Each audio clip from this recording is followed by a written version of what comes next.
Sigma males are often celebrated as the ultimate lone wolves, independent thinkers who walk their own path, free from the expectations and hierarchies of society. They don't seek validation, they don't crave attention, and they rarely conform to the norms that most people live by. This makes them appear mysterious, confident, and even admirable in a world obsessed with social approval. But behind this image lies a quiet, often unspoken truth. The solitude that defines a Sigma male's life can also become his deepest source of regret. Society tends to romanticize the Sigma male archetype, portraying him as someone who has unlocked the secret to happiness by rejecting the rat race.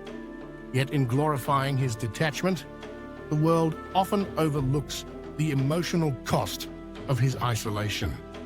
The truth is, while independence can be liberating, it can also be profoundly lonely. Many Sigma males find themselves living in silence, not because they lack people around them, but because they have built emotional walls so high that no one can truly enter.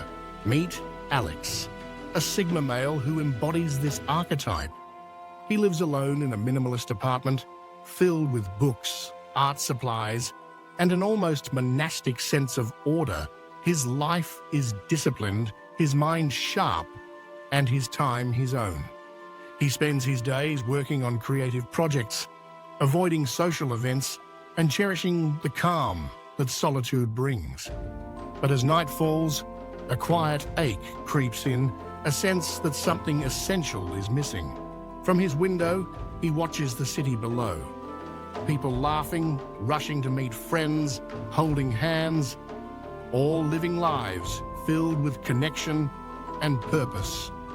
Meanwhile, Alex sits in the stillness of his apartment, surrounded by silence that feels heavier with each passing day. He remembers a time when things felt different, an evening with his old college friend, Jordan. They had laughed, reminisced, and shared stories about the past. Jordan had gone on to build a thriving career, supported by a network of people who valued his energy and openness. Alex, on the other hand, had chosen the solitary route, freedom over friendship, independence over interdependence. "You know," Jordan had said with a warm smile, "you'd probably be happier if you let people in a little more." Alex had shrugged, pretending not to care, saying, "I like my freedom." But deep down, the words hit him like a quiet truth he didn't want to face. Days turned into weeks, and weeks into months. Alex began to feel the weight of his own isolation. He drowned his loneliness in distractions, binge-watching shows, reading endless articles, scrolling through feeds filled with people seemingly living fuller lives. But late at night, when everything grew still, regret crept back in. He thought about friendships that faded away, relationships he never pursued, and chances he let slip through his fingers simply because he feared vulnerability. The Sigma mindset that once gave him strength now felt like a prison. He began to question the cost of always being self-reliant. Was independence truly worth the loneliness? One evening, sitting in a quiet cafe, Alex overheard two baristas chatting about their recent trip with friends. Their laughter filled the air, brimming with the warmth of shared experiences. Alex felt a pang of envy. He had traveled alone many times, capturing beautiful landscapes and sunsets, but none of those moments carried the joy of companionship. His memories were stunning, yet hollow, like paintings without color. Back in his apartment, he flipped through his old journal. One entry stood out: "I crave connection, yet fear vulnerability. What do I do when I want both?" The words echoed through his mind, heavy with meaning. It was then he decided to take the first step, to reach out to Jordan. Typing a simple message, "Hey, can we talk?" felt strangely monumental. When Jordan replied instantly, "Of course, coffee this weekend," Alex felt both relief and anxiety. At the cafe that Saturday, Alex opened up for the first time in years. He spoke about his struggles with loneliness, his fears of rejection, and the emptiness behind his self-imposed isolation. Jordan listened patiently, offering reassurance and empathy. "You're not alone in this," he said gently. "We can work through it together." That simple act of listening, of human connection, felt like a lifeline.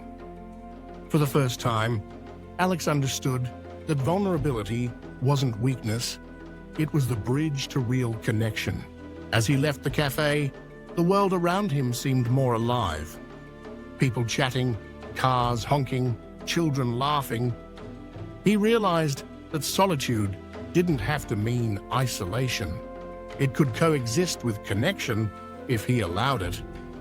For years, he had mistaken emotional walls for strength. But now he saw that real strength lay in the courage to let others in. In the days that followed, Alex began to imagine a new purpose. What if he could help others like him? Sigma males, trapped in the same cycle of silence and regret, find a way out. What if he could create a space where independence and emotional connection could coexist? The idea filled him with hope. As he walked through the bustling streets that evening, the city no longer felt distant. It felt alive, inviting. The story of Alex is not unique. It reflects the struggle of countless Sigma males who, in their pursuit of self-reliance, end up cutting themselves off from the very experiences that make life meaningful. Independence is valuable, but not at the expense of connection. A life lived entirely alone may feel safe, but it often leads to emptiness and regret. Ultimately, the lesson is simple, yet profound. Being a Sigma male is not about rejecting the world. It's about learning to navigate it on your own terms, while still remaining open to others. True fulfillment doesn't come from isolation, but from balance. The balance between freedom and connection, solitude and companionship, independence and love. Those who find that balance discover that even the lone wolf needs a pack sometimes. Not to depend on, but to belong to. And in that belonging, life finds its meaning once again.